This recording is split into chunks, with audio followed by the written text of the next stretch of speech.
No Okay, worries. no problem. Welcome to this final part of Diaspora Scholars TV, where we bring you stories about the journeys of students and scholars who've left their motherland to come to the US to study and to better their careers. You've been hearing the story of Celine, who came from Rwanda, and she's been here since she joined middle school. But she's done quite a bit of things, and if you've watched our other shows, you've been able to see how Celine has been able to balance out her education, her teaching at the same time, managing her non-profit located there in Rwanda, and she's really doing great. But then again, of course, she's a gym instructor as well. That might be a lie. You're not a gym instructor? No. Somebody told me, like, if you want to go to the gym, Yeah. and be regular at the gym, talk to Celine. I can encourage people. I'm a good encourager. But the gym one, I think that person was embellishing the story. Somebody was embellishing the story. Yes, and that person's not me. But So you go to the gym nevertheless. I do. I love actually when I am encouraged, when I am in a good place. I love to do even like swimming. We have Even swimming? Yes, we have inside pool at my gym, so you can do some swimming, and it's a good way to lose weight, especially when you come to the US. And swimming you eat as food. well? Oh my God. Yes. Okay. I wish I could swim. Somebody. Yeah. It's so a good one. I mean, physical fitness is key to also to, yes, of course, good health, right? Yes, and especially also in the US when I first came, Mm-hmm. And it's still something that I'm still learning how to do better. The food here is very different than back home. So even when you think you're just eating normal food, sometimes because of the chemicals, the preservatives, the things that are in it, your body starts to change. You start to gain weight. So and then you sit all the time. A lot of the Because cities, you're sitting, studying, and all that. Yeah. and a lot of the cities here, they're not even walkable. Mm-hmm. So you're always in a car or in the bus. So you're not walking. You're not doing a lot of physical activity. So it's so important. I feel like when you come to the U.S. as a student, to figure out a way to make sure that you're doing some type of activity to also stay healthy physically as well. Which is really good, and there are many gyms in the US that you can simply walk to, right? Yes, yeah. There's a lot of it, but I think it's more that motivation piece. The motivational piece. Yes, someone to encourage you, especially once you start studying. It's busy. So many different things are happening. You might start to push it to the side, but I would actually say if you're coming to, especially to college here, it's they have a thing here in America. They say the freshman 15. Okay, what is that? Freshman 15. The freshman 15 is when you gain 15 pounds. But as a freshman, right? Yes, but to my college, we actually called it the freshman 50. It is more than 3 times more. Yes, because we had a lot of we had something called the dessert dilemma, like usually like every week. So dessert dilemma, it's a dilemma because they give you so many choices of desserts. So it's a dilemma. And what are they expecting? Because so you're eating just you're stressed because of an exam. You have a brownie, you have a cookie, you have ice cream. So when you're coming, especially for me coming from Rwanda, where I even ice cream, you don't really get ice cream often. It's special occasion. It could be a birthday gift. Yes. So when you now have it every week, you're just eating and you're not thinking about the health and the weight. Yeah. So I say for college students is maybe be more mindful than I was, because I gained definitely that freshman 50. I did. So I had to learn how to start working out and reversing that. Okay. Yes. Wow, you mentioned something as when you are speaking that what was this among the things when you came? Because I see you've already mentioned like okay, you came and there are these opportunities where you can different varieties of desserts and all that. Before you know it, you have gained weight. But what is the other culture shocker that that you met that when you came? I mean, I know you are still pretty young. Yeah. So what were the major cultural shocks that hit you really hard, in terms of comparing the US and Rwanda, even at that young age? Yeah. So there's a lot, but I would say the one probably that I can focus on for right now, because I think it will relate to a lot of maybe our viewers. I'm not sure. I might be assuming. It is time. Time. Yes. So in America, just in terms of like getting to places on time, the way that they Yes. consider time, even in terms of assignments. That Like, one has come up a lot. I was interviewing a student in Indianapolis. yes. He's a PhD student, and he said that when he came, he was shocked that at 5 p.m. sharp, the meeting got started. And he was like, it's only 15 minutes past time. And so he was really late. So Yes. here, time management can hit you really hard. Oh, yes. You have to learn how to deal with it and be good at it. Otherwise, it's going to be tough. And you talk of assignments, deadlines. Yes. Yeah. It's especially because the 11:59 thing. Exactly. So, and procrastination. Yeah. So all of that. But I think here, it's if you can manage that. 'Cause I think sometimes back home it could be a suggestion. The time. it's not. It's more of a suggestion than a hard deadline. So, but here they mean it. So I've learned. This is something I'm still learning. But in the big things, especially that are due, I learned how to make sure you submit your assignments on time. Yes, you're getting to those places on time. Yes, there's certain things I'm still late to, but those are also low stakes because again, you can't change yourself completely. But you just have to set high standards and endeavor to reach them all the time. Exactly. So that would probably be an advice I would say is that timing one was big. Even walking though. Okay. I just remember that when I first came, a lot of my friends, even still today, they walk very fast. But okay. So I mean that's an interesting one. Yes. And that's I mean I've lived in Rwanda. I was there, and one time people were like, "Why are you too fast?" Yes. And in Rwanda, culturally, it's slow. You gotta take your time.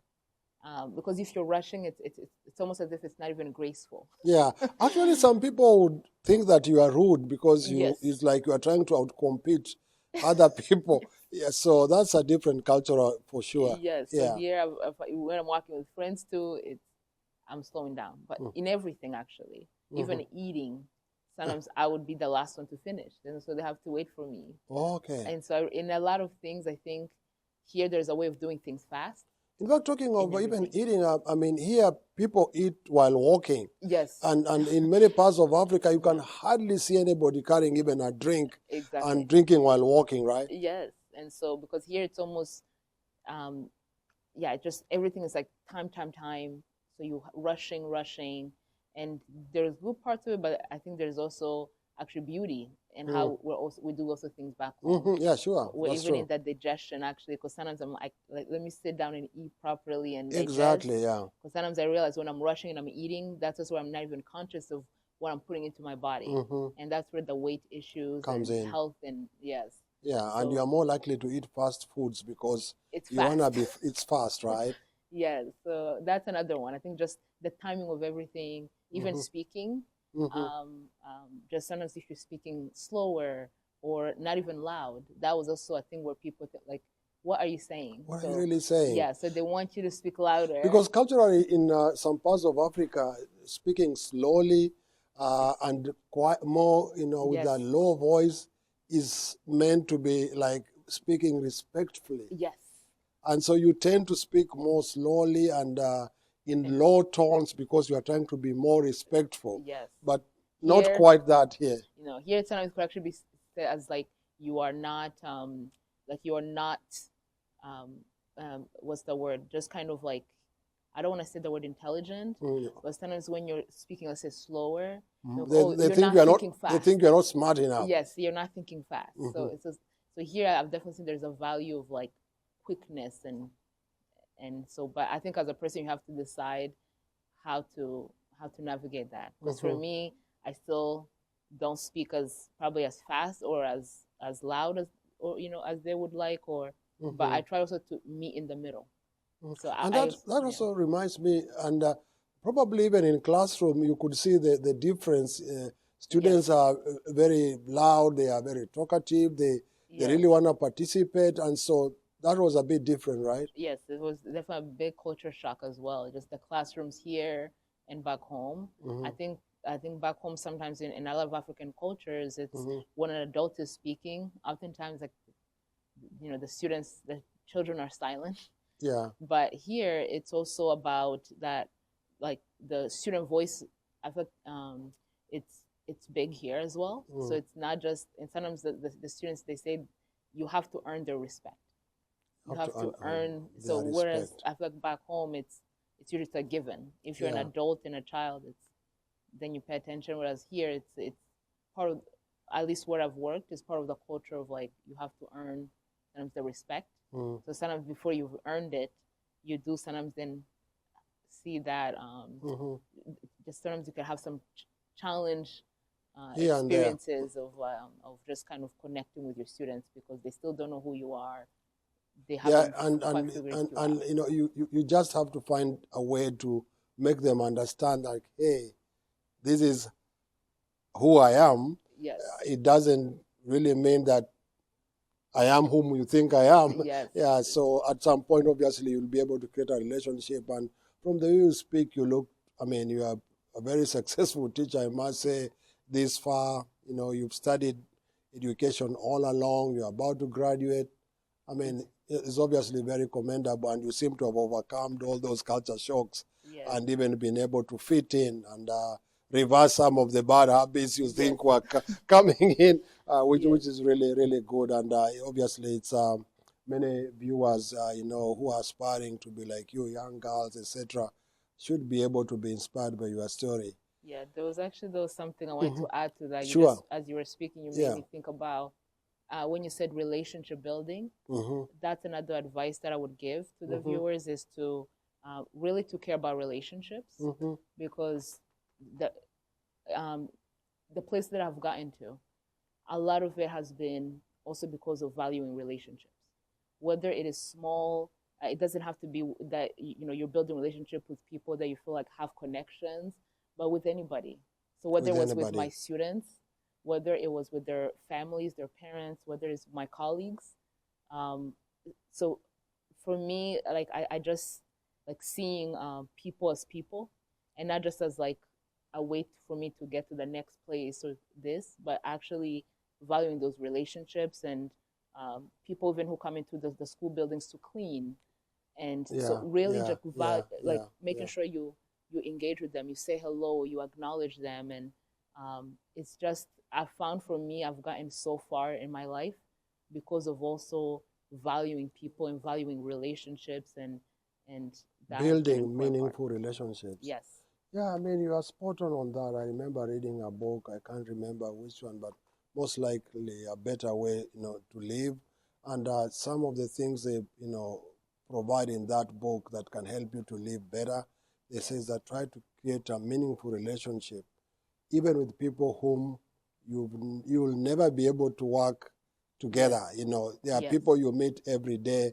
Maybe you pass by the receptionist. Yes. Maybe, it's a cleaner on the restroom, is a waiter you have never met. Yes. Try to connect with them, and you'll be amazed at how things can turn, in your favor and in their favor as well. So, yeah, that's really, really, really good advice. Wow. Look at that camera, Celine. And the people who are watching you, what else can you need to succeed? Obviously, you have great plans. It's time for you to share some of those plans that you have. I know you're about to graduate. Are you looking for a job? What do you want to do in future? We've mentioned a lot about the non-profits that you have in Rwanda and many other things. So what can you appeal to somebody watching out there who's inspired by your story? How can they support what you are doing? So I think that to be honest, that's a big question for me. I knew it is a big question, and particularly because you are very humble. You draw a lot of strength in. You said God. Yes. So in many matters, you say like God is in control. You also would prefer to pray of what you need and communicate directly to God other than to other people. Yes. But they are watching, and it's the same